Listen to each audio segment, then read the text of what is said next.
Few minutes. Luc, Michel, you left it. You know what's all about. We talk about Gaddafi here.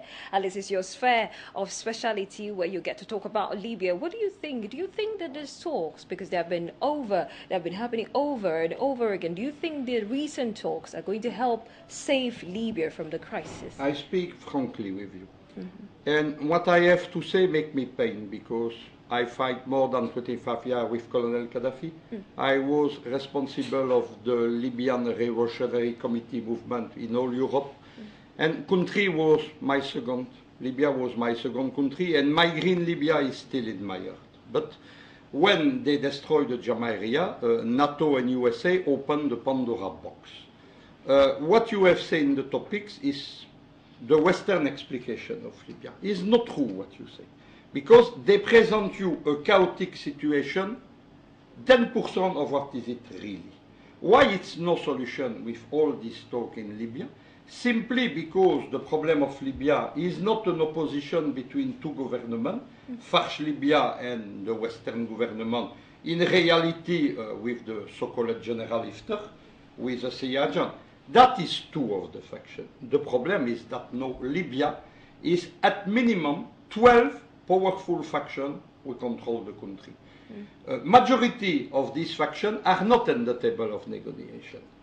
It's, by example, is Daesh, who is an emirate linked to the caliphate.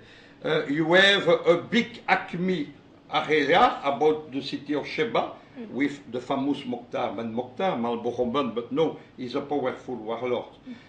You have a city with army. You have Ansar el-Din with another jihadist organization. You have a third government, is a government for autonomy of the part where live the Tubu, is the black Libyan people who are discriminated by the new regime. Three governments. It's autonomous movement of the Amazic on the Tunisian border. It's, you know, it's a question. All these people are powerful as militia. They have EV military vehicles. They have missiles.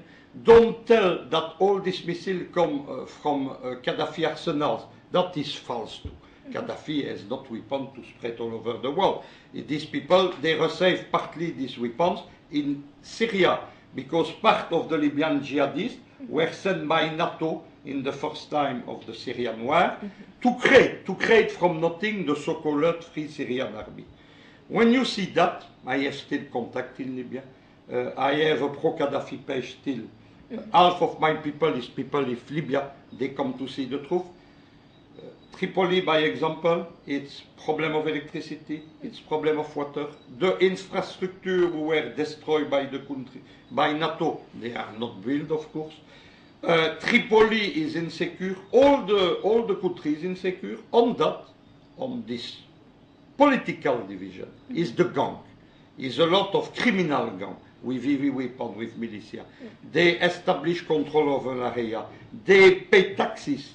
They exhibit all the traffic. By example, all these poor people that you see in Mediterranean, it is a daily drama. They are sent up by gang and jihadist network for money. It's traffic of drugs. You know, when Gaddafi, in the second weeks of the Western aggression, because it was that, the so-called revolution, it was a coup d'etat made by Western people, he said, it's me or you will have Al-Qaeda. We have Al-Qaeda. You have massive immigration in Europe. We have massive immigration in Europe. And you have the third thing that nobody speaks. We have a drug. It's an invasion of drugs in Northern Africa and Western Europe who pass by Libya. Is the situation, is no solution with these talks, unfortunately. In July 2012, I say that Libya was in way in Somalization. We are in Somalia. The situation of Libya now is what is the situation in Somalia and what is becoming the situation in Yemen. You must know that Somalia is a concept of US strategy. They call that the strategy of chaos. Libya is a country where the strategy of chaos is in application and is not finished. Which is very unfortunate. Thanks.